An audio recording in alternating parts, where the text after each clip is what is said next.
Hello everyone, welcome and welcome back to my YouTube channel. কি খবৰ আপোনালোকৰ আশা কৰিছো সবে ভালে আছে আৰু ময়ো ঠিক আছো। এপিনে ব্যাকপেকিং কৰা দেখিছে যে মানে মই গৈ আছো ওয়েস্ট বেংগল মই আৰু মোৰ হাজবেন্ড আৰু এপিনে আমাৰ ব্যাকপেকিং হৈ গল আৰু এতিয়া ৰেডি হৈ গৈছো।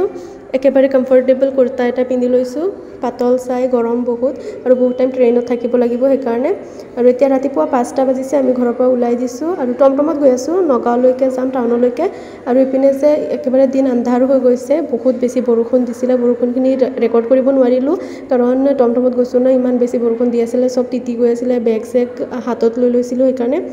আৰু তাৰ পিছত আমি গৈ ট্ৰেইন নাপালো ট্ৰেইন 1 মিনিটৰ কাৰণে আমাৰ ফ্ৰন্টেদি গুচি গৈছে কিন্তু আমি গৈ ধৰিব নোৱাৰিলো ট্ৰেইন তাৰ পিছত আমি ট্ৰেভেলাৰত গৈছো আৰু এতিয়া গুৱাহাটী আহি পালো আৰু সিটি বাছত উঠিলো আৰু ডাউনটাউন আহি আমি খালো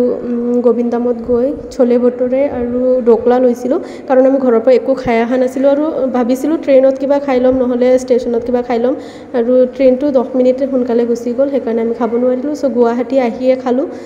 ট্ৰেভেলাৰত উঠাৰ পিছত গৈছিলো আমি নামি কিন্তু খাবলৈ টাইম দিয়া নাই আৰু ইয়াত খোৱাৰ পিছত মই গৈছিলো মোৰ হোষ্টেলত হাতত বহুত টাইম আছিল আমি 5টাতে ঘৰৰ পৰা ওলাই দিছিলো সেই কাৰণে 8টা 8:30 মানত আহি গুৱাহাটী পাই গলো সো গলো হোষ্টেলত ভন্টিক লগ কৰি আহিলো আৰু কিবা কাম আছিল আৰু তাৰ পিছত আমি এতিয়া আহি পালো ৰেলৱে ষ্টেচন গুৱাহাটীৰ ইয়াৰ পৰা আমাৰ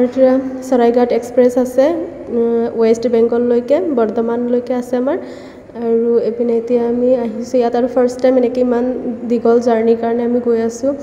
আমি মানে মই গৈ আছো হাজবেন্ড আগতে আৰু গৈছে ট্ৰেইনত জাৰ্নি কৰিছে লং জাৰ্নি কিন্তু মই কৰা নাই আৰু এপিনে এতিয়া এটা স্প্ৰাইট আৰু চকলেট লৈ লৈছিলো আৰু এপিনে গৈ আছো এতিয়া ট্ৰেইন আহি পালে এইখনে আমাৰ ট্ৰেইন সো চাই থাকিব গোটেইখিনি ক'ত গৈ আছো কিয় গৈ আছো কি কাৰণত আৰু এতিয়া আহি আমি ট্ৰেইনৰ ভিতৰত সোমালো আৰু এখনে আমাৰ ট্ৰেইন আমি স্লিপাৰ ক্লাছত লৈছিলো আৰু মোৰ সিট ওপৰত আছিল হাজবেন্ডৰ ওপৰতে আছিল সো ফাৰ্স্টত আমি যেতিয়া গৈছো তেতিয়া তলতে বহি আছিল তিনিজন মানুহে আছিল সেই কাৰণে তলতে বহি আছো আৰু ৰাতি আমি ওপৰত উঠি গৈছিলো আৰু যেতিয়া ওলাই আহিছো তেতিয়া ইমান বেছি বৰষুণ দিছিল আৰু এতিয়া ইমান বেছি গৰম লাগি আছে নহয় সেইকাৰণে আমি কোল্ড ড্ৰিংকস লৈ ললো আৰু তাৰ পিছত মিষ্টাৰ গৈ আনিছিলে কেক খালো আৰু এয়া এতিয়া আমাৰ জাৰ্নি ষ্টাৰ্ট হ'ল এপিনে ট্ৰেইন লাহে লাহেকৈ এৰি দিলে আৰু আমাৰ জাৰ্নি ইয়াৰ পৰা ষ্টাৰ্ট হ'ল সো আপোনালোকে চাব ক'ত গৈ আছো আৰু বহুত ভাল লাগিলে ইমান লং জাৰ্নি কৰিছো আৰু এতিয়া মই ভয়েস ওভাৰ কৰি আছো ন সেইকাৰণে কৈ আছো যে বহুত ভাল লাগিছে কাৰণ এটো মোৰ ফাৰ্স্ট এনেকুৱা লং জাৰ্নি আছিল ট্ৰেইনত সো মোৰ তাতটো ভালে লাগিছে আৰু মিষ্টাৰ এপিনে টোপনি লাগি আছে বোলে ৰাতিপুৱা উঠি গৈছে যে সেইকাৰণে মই গুৱাহাটীৰ পৰা পাৰ হৈ আৰু আহা নাছিলো এপিনে আৰু আজি ফাৰ্স্ট টাইম এনেকৈ আহিছো সো মোৰ বহুত ভাল লাগি আছিল জায়গাবিলাক চাই তো তলৰ সিটটো বেলেগৰে আছিল হলেও মই খিৰকিৰ ওচৰত বহি ললো আমি তিনিজন মিলি বহিছিলো ইয়াত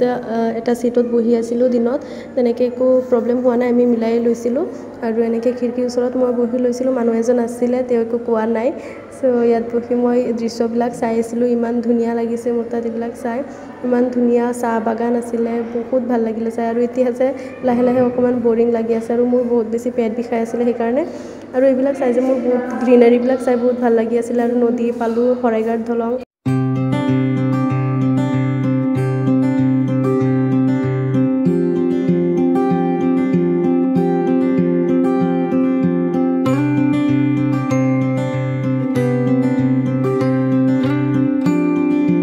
বহুত টাইম এনেকৈ বহি বহি বৰ হৈ গৈছিলোঁ এতিয়া মানে বহুত লং জাৰ্নি হয় ন সেইকাৰণে আৰু বহুত টাইম বহি আছিলোঁ সো ভাবিলোঁ অকণমান লুডু খেলি লওঁ সেইকাৰণে এইটো লৈ ল'লোঁ মিষ্টাৰ আৰু মই জিকিছিলোঁ আৰু এইপিনে মিষ্টাৰ আনি দিছিলে মোক আইচক্ৰীম খালোঁ তাৰপিছত অকণমান শুই দিলোঁ এনেকৈ এইটো চিটতে আৰু তাৰপিছত মানে বহুত বেছি বেয়া লাগি আছিলে গাটো বহুত টাইম হৈ গ'ল আৰু তলত মানুহ আহি পালে এতিয়া বেলেগ মানুহ তেওঁলোকৰ চিটত আহি বহিলে সো মই মোৰ চিটত উঠি গ'লোঁ ওপৰত আৰু ইয়াত অকণমান শুই আছিলোঁ আৰু তাৰপিছত ইয়াৰ গাৰু আনা নাছিলোঁ আমি ঘৰৰ পৰা তাৰপিছত মিষ্টাৰে গাৰু কিনিলে লৈ উঠিছিলে ট্ৰেইনত আৰু মোৰ সিটটো যে ওপৰত একেবাৰে বতাহ বহুত কম লাগি আছিলে সেইকাৰণে অলপমান দৰ্জাৰ ওচৰত গৈ ৰখিলোঁ আৰু ইয়াত আহি দেখিলোঁ ছোৱালী এজনী এনেকৈ ৰখি আছে দৰ্জাৰ ওচৰত মই বাৰে বাৰে কৈ আছিলোঁ আহি যোৱা এইপিনে তাইক চাই মোৰ ভয় লাগি আছিলে যে যদি কিবাকৈ তেনেকৈ পৰি যায় কিবা কি হ'ব আৰু এয়া ওয়েস্ট বেংগলত আহি এখন পালোঁ এটা ব্ৰিজ মানে নজাৰাটো চাই বহুত ভাল লাগি আছিলে কিন্তু নাম কি হয় ব্ৰিজৰ একো গম নাপাওঁ বহুত ভাল লাগি আছিলে এইটো চাই আৰু এতিয়া আমি নিউ জলপাইগুৰি ষ্টেচনত আহিছোঁ আৰু ইয়াত আহি অকণমান ৰখিছিলোঁ তলত নামি গৈছিলোঁ মানে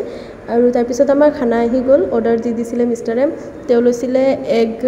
থালি আৰু মই লৈছিলোঁ ভেজ থালি ইয়াত পনীৰ আছিলে মিক্স ভেজ আছিলে দালি আৰু ভাত আছিলে আৰু খোৱা লোৱা হোৱাৰ পিছত আমি আৰু অকণমান লুডু খেলিলোঁ তাৰপিছত মিষ্টাৰ টোপনি গৈছিলে কিন্তু মই টোপনি যোৱা নাই আৰু ৰাতিপুৱা 4টা মানত 10 মিনিট কম 4টা বাজিছে তেতিয়া আহি আমি পালোঁ বৰ্ধমান জংচন আৰু ইয়াত ফাইনেলি আমি নামি আহিলোঁ ট্ৰেইনৰ পৰা মানে হোৱাটছএপ গ্ৰুপৰ পৰা নাম্বাৰ লৈ চিনাকি হোৱা ফ্ৰেণ্ড দুজনীমান আছিলে সিহঁতক লগ পালোঁ সেম ট্ৰেইনতে আছিলোঁ আমি কিন্তু আমাৰ কোচ বেলেগ আছিলে সেইকাৰণে আমি বেলেগকৈ আহিছিলোঁ আৰু এতিয়া আমি টমটমত একেলগে গৈ আছোঁ সিহঁতক মানে আজি ফাৰ্ষ্ট লগ পালোঁ আৰু এতিয়া আমি আছোঁ বৰ্ধমান টাউনত আৰু তাৰ পৰা আমি গ'লোঁ বাছ ষ্টেচনলৈ আৰু ইয়াৰ পৰা আমাৰ কলেজ য'ত আছে তাত লৈ যাব আমাক বাছ দিয়ে লৈ যাব আৰু এইখন আমাৰ বাছ আৰু ইয়াত আহি আমি ৰখিছোঁ আৰু ইয়াৰ পৰা ৰাতিপুৱা 5টাত আমি ওলাইছিলোঁ বাছত উঠি আৰু ইমান দেৰি কৰিছে নহয় 7টা 7:30 8টামান বাজি গৈছে আমি কলেজ গৈ পাওঁতে আৰু কলেজটোৰ পিছত দেখাই দিম বাৰু আৰু এয়া আছিলে যাওঁতে বাছৰ পৰা দেখা দৃশ্যবিলাক নদী আছিলে নদীৰ নামটো মই নাজানো আৰু ইপিনে আমাৰ কলেজৰ ওচৰত আহি চালোঁ যে আগৰ দিনৰ পুৰণা দোকানবিলাকৰ নিচিনা নহয় দোকান আছিলে আৰু তাত আমি চাহ খালোঁ আৰু য'ত কলেজ তাত একো দোকান মাৰ্কেট একো নাই বহুত বেছি ভিতৰত হয় আৰু ইয়াত অহাৰ পিছত আমাক দিছিলে মুড়ি আৰু লগতে কিবা চানা বনাই দিছিলে সেইখিনি খালোঁ আৰু ইপিনে আছে আমাৰ ৰুম পিছত দেখাই দিম বাৰু এতিয়া গা পা ধুই আহিলোঁ ৰুম ঠিক কৰি চ' পিছত দেখাম কলেজ আৰু ৰুম চ' বাই